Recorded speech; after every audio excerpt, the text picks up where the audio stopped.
So we're going to talk a little bit about like humanistic psychology, philosophy, along with Buddhism. And part of that is like self-actualization and living in congruence, authenticity, themes like that. So that's why I kind of wanted to open up some of those ideas that were floating around in all of our young brains.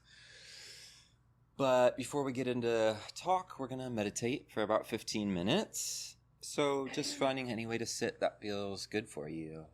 Comfortable, you can do whatever you want. As you can tell, this is a pretty laid-back group.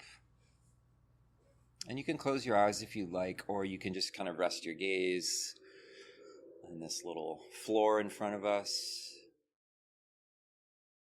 And just starting with a few longer, slower, deeper breaths to help the mind and the body kind of arrive here in the space.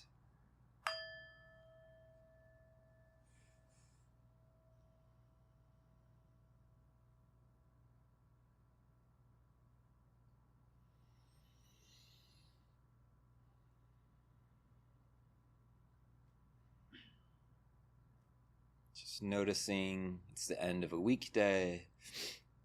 So whatever the body needs right now in terms of just self-regulation, breathing, kind of trusting the wisdom of the body to reset a little bit here. And easing into something that feels comfortable, a way of breathing that just feels good for you. And trusting the wisdom of the body to breathe all on its own in a way.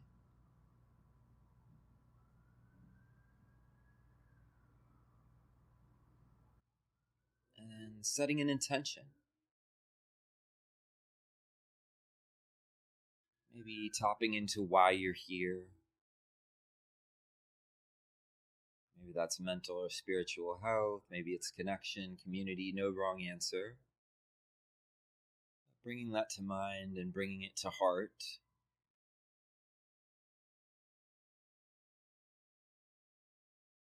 And letting that kind of fill the body.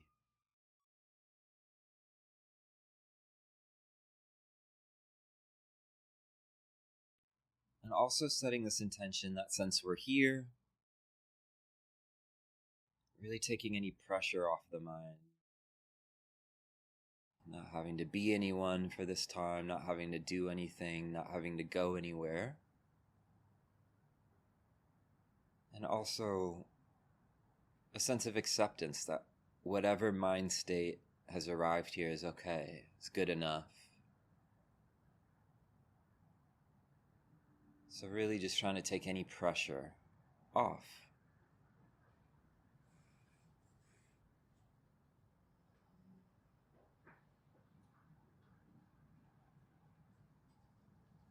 And to support this, we can do a little bit of a body scan, starting at the top of the head.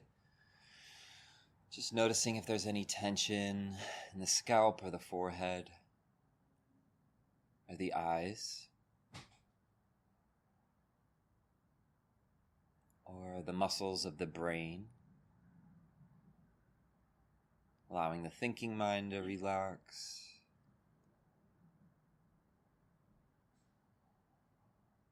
And also the jaw, the tongue, the mouth. Noticing, just noticing what's here and noticing what can be let go of.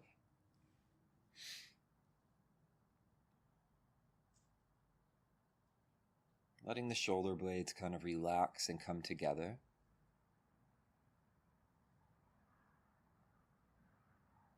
Opening the chest so the body can just breathe a little bit easier.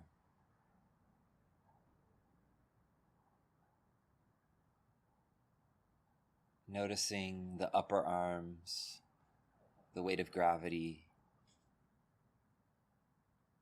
the lower arms, all the way down through the hands.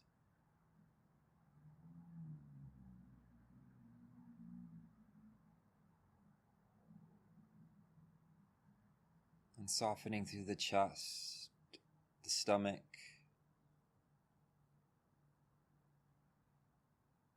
and the lower belly.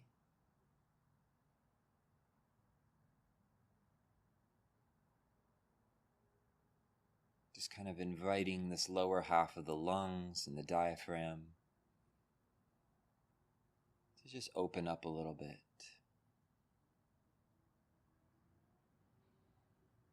Which can help us connect to this lower half of the body that so often can maybe feel a little disconnected. So feeling the contact points with the cushion, the sit bones, the legs, the upper legs,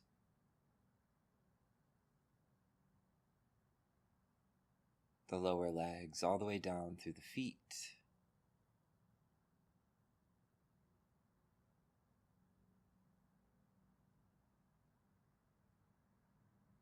Maybe we can spend a minute or two just kind of visualizing any remaining mental or physical tension melting down through the legs, through the feet, into the floor.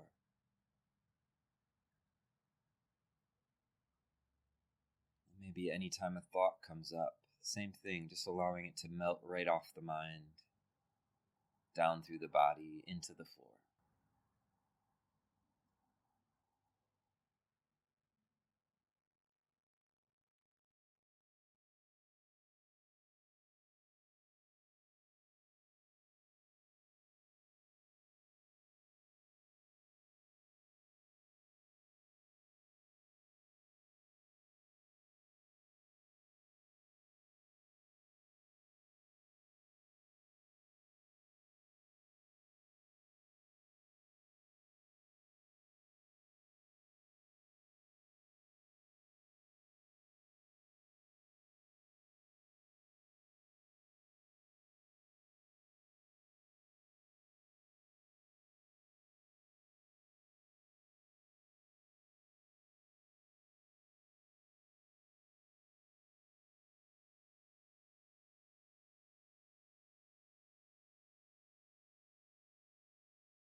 Every time we just sense the mind floating off somewhere,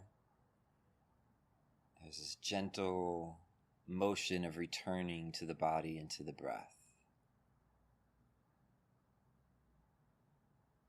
Something that seems so simple, but can have such a powerful impact. Exercising a sense of agency,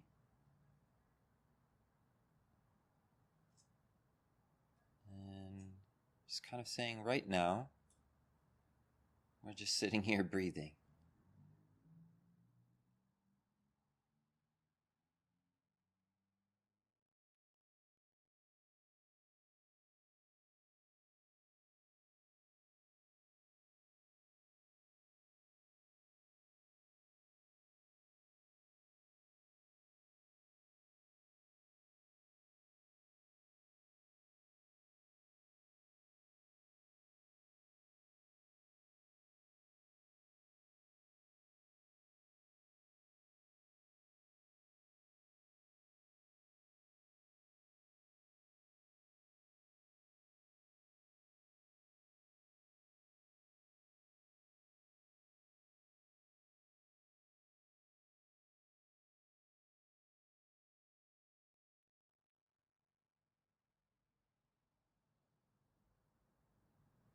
Noticing the energy in the body right now.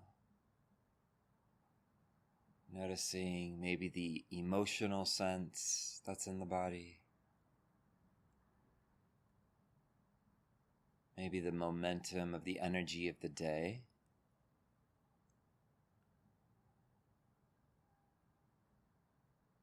And rather than battling against whatever's here, just welcoming it with open arms.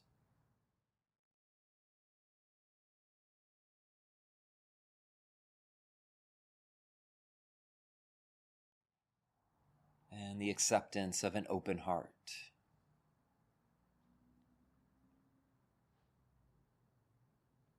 pleasant, unpleasant. It's all good. It's all welcome here.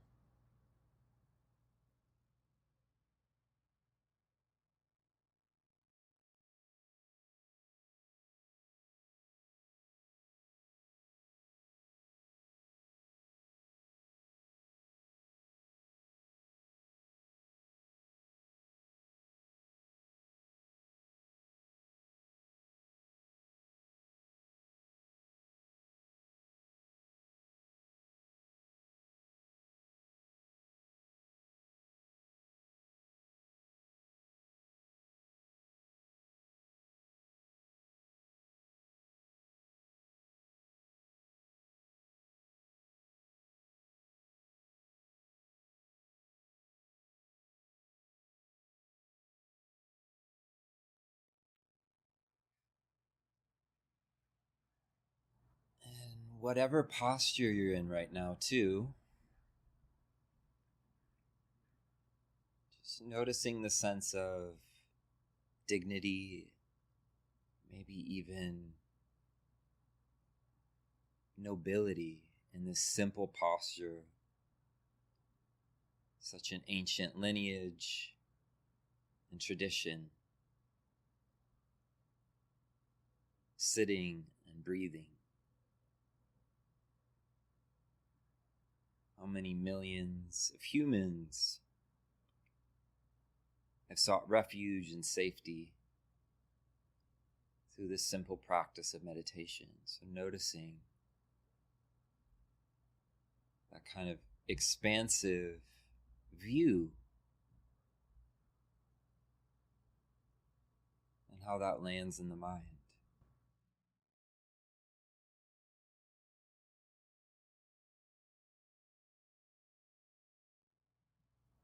There is this decency and goodness in human beings. This desire to want to be sane and kind and free.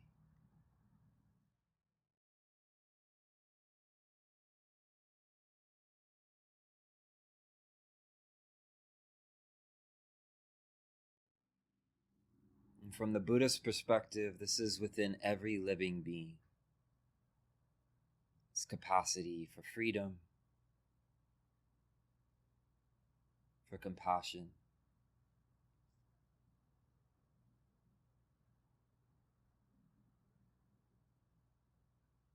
And it's an uncovering process.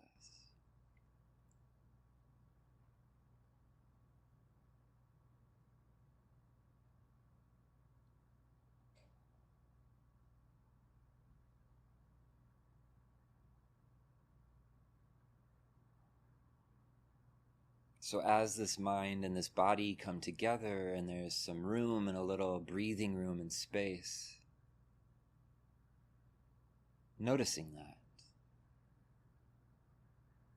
Even if the mind is thinking, noticing the space between the thoughts. And noticing this open and expansive quality to awareness, which is unbounded, extends in all directions.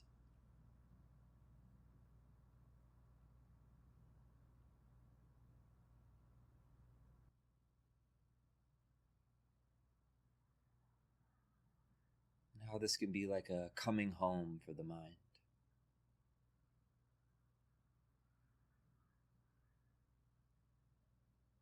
Awareness isn't something we have to do, but it's already happening through us. It's a quality that can be recognized,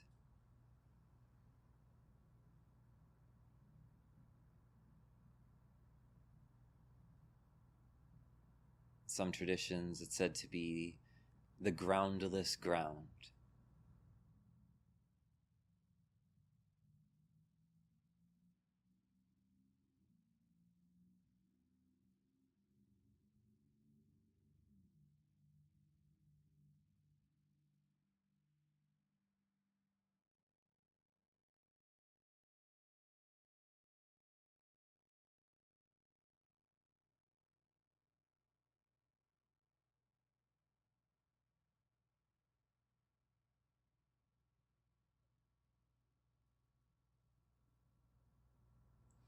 So for these last few minutes, just letting your mind and your heart rest in this expansive capacity. Uncontracting, untangling the mind, the heart, the emotional body. And inviting in a sense of openness and acceptance.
So thank you for your practice.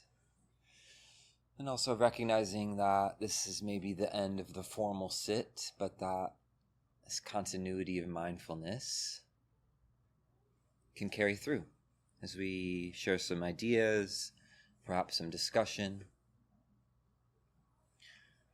And I feel like in recent years I've been trying to kind of make sense of my spiritual life in a lot of ways. I consider myself to be Buddhist, but also really deeply interested in psychology and open to other traditions, and I remain quite open-minded.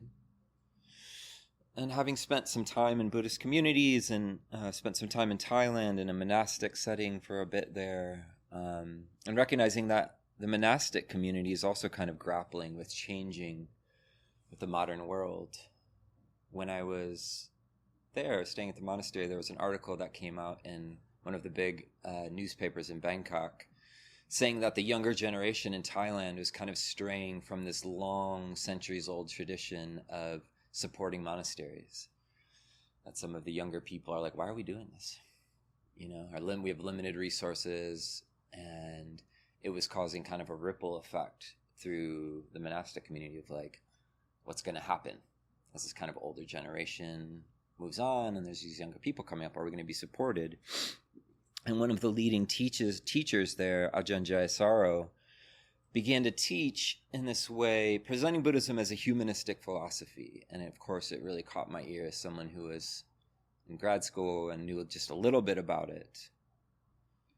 And humanism in general views people as fundamentally good, capable of personal growth, self-awareness, and ethical living when the conditions are supportive. So there's really a lot of overlap with Buddhist philosophy there. And I've been working with a therapist myself, my personal therapist, really considers him to be a bit of a humanist himself, so I've been kind of exploring some of these ideas and thoughts and perhaps how they overlap.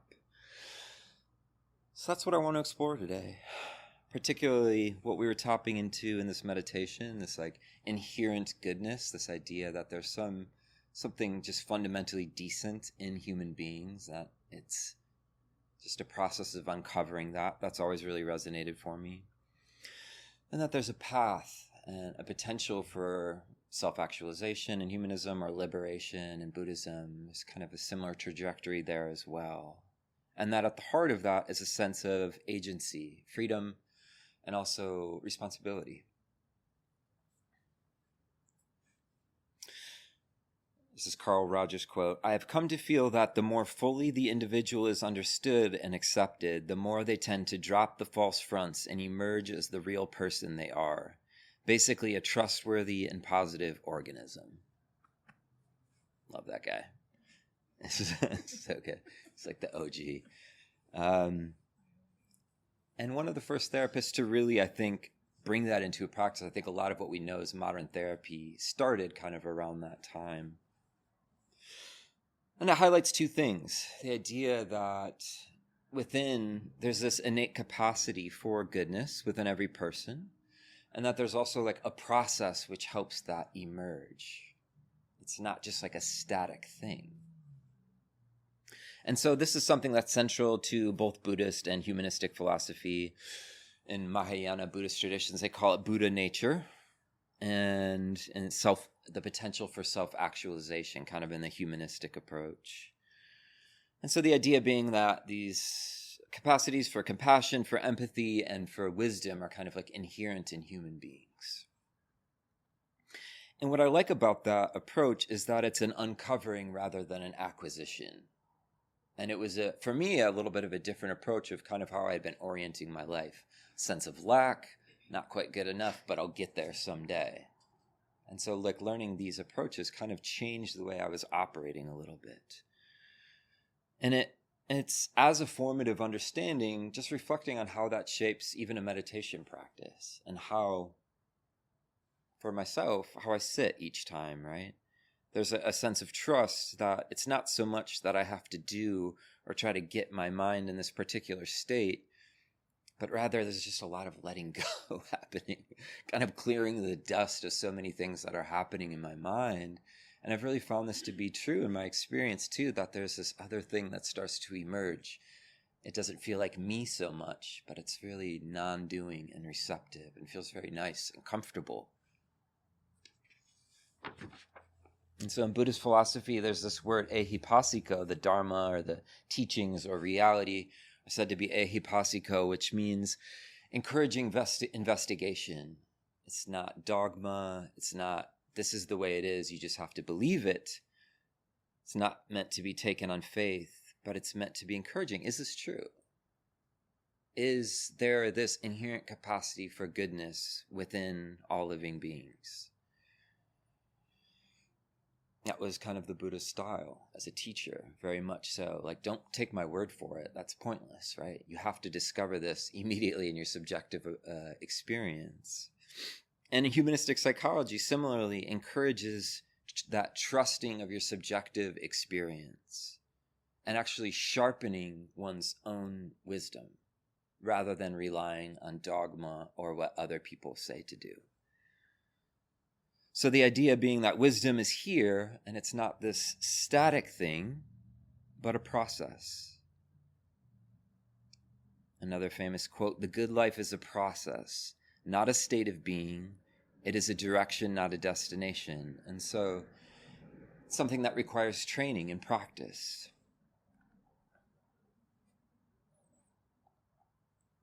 So in both of these philosophies, traditions, there's a path and a movement, a trajectory, you could say.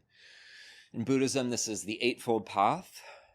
And Maslow, one of the humanist kind of psychologists, really talked about self-actualization. You may have seen this like pyramid, famous pyramid, where at the base, it's like fundamental needs like survival, food, and shelter, and it moves up towards things like higher meaning and purpose. The idea being The idea being that we can't work towards those higher goals if the fundamental needs are not met. But it also says that just having material things actually doesn't mean happiness. It requires participation. And I know that has definitely been my experience of growing up in a rather materialistic culture and seeing so many people having things or having what they would seemingly need to be happy. Having moved from Detroit as a kid to a suburb and seeing people in big suburban homes, and so many being so broken, so many homes, so much fighting, so much anger, so much dissatisfaction still, despite the material wealth. So there's kind of a threefold part to the Eightfold Path. The first main part of that in the Buddhist tradition is ethical living, harmlessness, and not only that, but working in a compassionate way, working to be of benefit to others as well.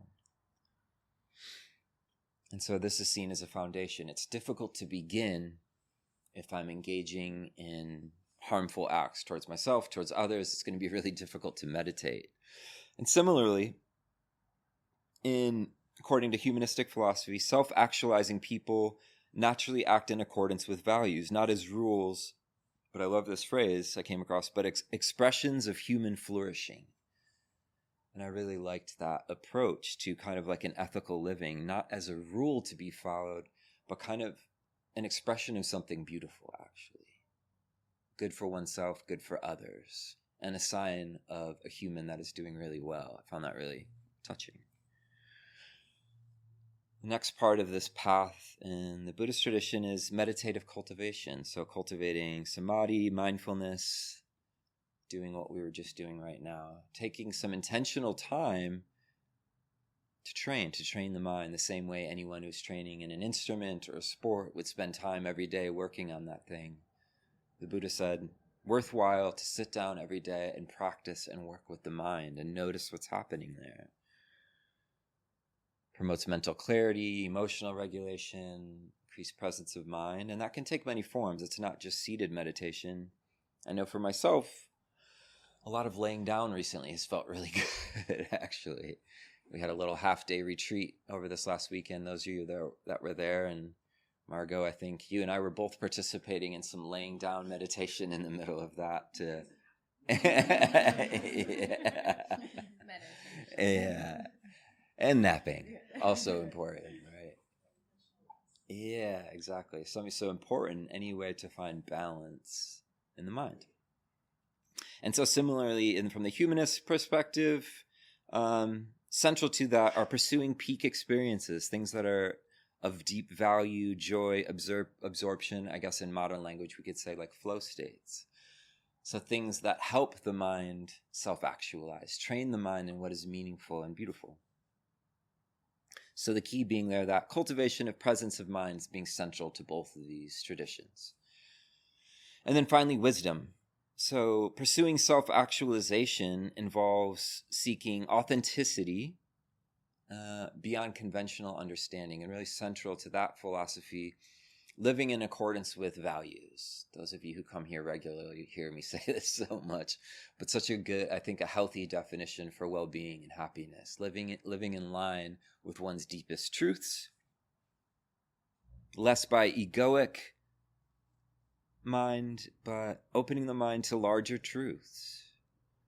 And I think from the humanistic perspective too, it's kind of an open door. This isn't a static thing that everyone's going to have the same ideals, but that everyone might have different principles that they're living by.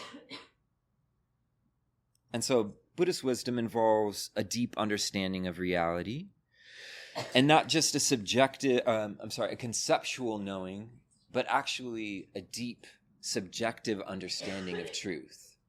So we talk about things like, becoming familiar with impermanence and kind of the unsatisfying nature of trying to hold on and grasp to things that are changing. And that can be a conceptual thought. But from the Buddhist perspective, wisdom is really this deep non-conceptual knowing where the mind realizes something on a deep level in the heart. It's one thing I've noticed with clients I've been working with as a therapist is people grow and mature in certain ways, that there's this disillusionment and disenchantment with things that used to captivate the mind. Superficial things that's just like, God, I used to be so obsessed with that, and now it just doesn't even hold a candle to my mind. Like, I just won't even pick it up. The mind starts to see, I've picked that thing up so many times, it doesn't really provide me something that's lasting, and naturally starts to let go. And so this is a lifelong journey. And I think both of these traditions are in a pursuit of like a higher truth. And this is not a, truth or enlightenment or self-actualization. And it's important to remember that it's not like the static achievement and then it's all good and it's over, but it's an ongoing process. And both also are a very holistic approach. So the humanists kind of pushed back on the limits of rationality in psychology and therapy, kind of rationalizing everything, and that the rational mind was king above all else. And they emphasized the importance of spirituality, of creativity, of emotions, not disregarding those things, but actually including them into the perspective is important. And that, human evolution isn't about just getting beyond the emotions or something like that, but that there's actually deep wisdom in the emotional body. And similarly, Buddhist training addresses the full range of human experience. The four foundations of mindfulness being the body, the feeling tone, the mind, and dharmas, which is like 32 different things, in and of itself. And also, relationships are important. Taking this holistic approach that a meaningful, fulfilled life is central. In the Buddhist tradition, that's Sangha, community, spiritual community. And in psychology, I think this is something I'm seeing more and more. People coming to seek therapy to try to learn how to build social connections. I think this is a very, I don't want to say very recent, but I think a growing phenomenon of people feeling more and more isolated. I think COVID definitely contributed to that. And people are realizing more and more how important it is to have intentional social connection, because some of the natural embedded forms of social connection are starting to kind of fall away.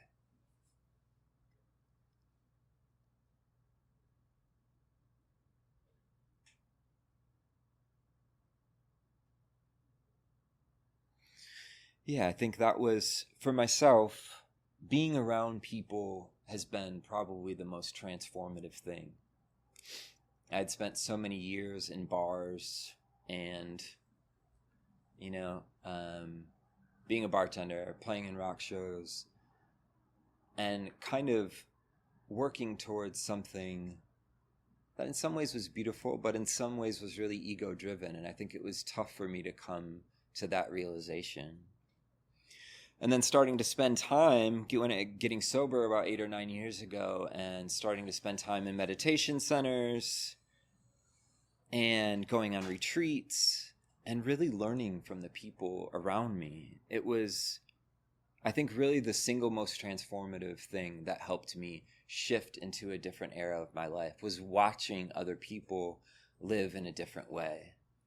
Living in a way where they're really trying to provide for others, really lifting people up around them. So this is the power of Sangha. This is what we're trying to create here in this group. So both these approaches are dealing with real-world issues, stress, relationships, purpose, meaning, and they both offer tools. Self-actualization, or, like a path, a spiritual path.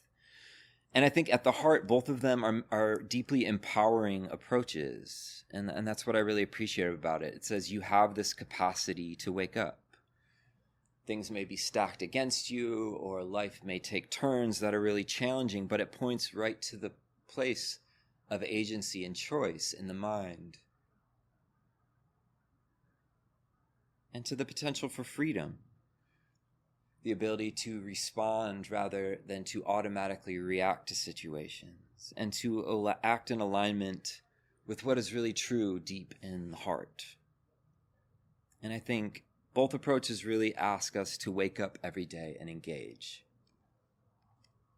to participate, to practice, to accept that I'm not perfect. But it takes intention and it takes effort. And it takes a lot of patience and diligence. But I think both ideas and philosophies at the heart are about creating a world where all beings can flourish. And that starts right here, in the heart. Maslow said, in any given moment, we have two options: to step forward into growth or to step back into safety.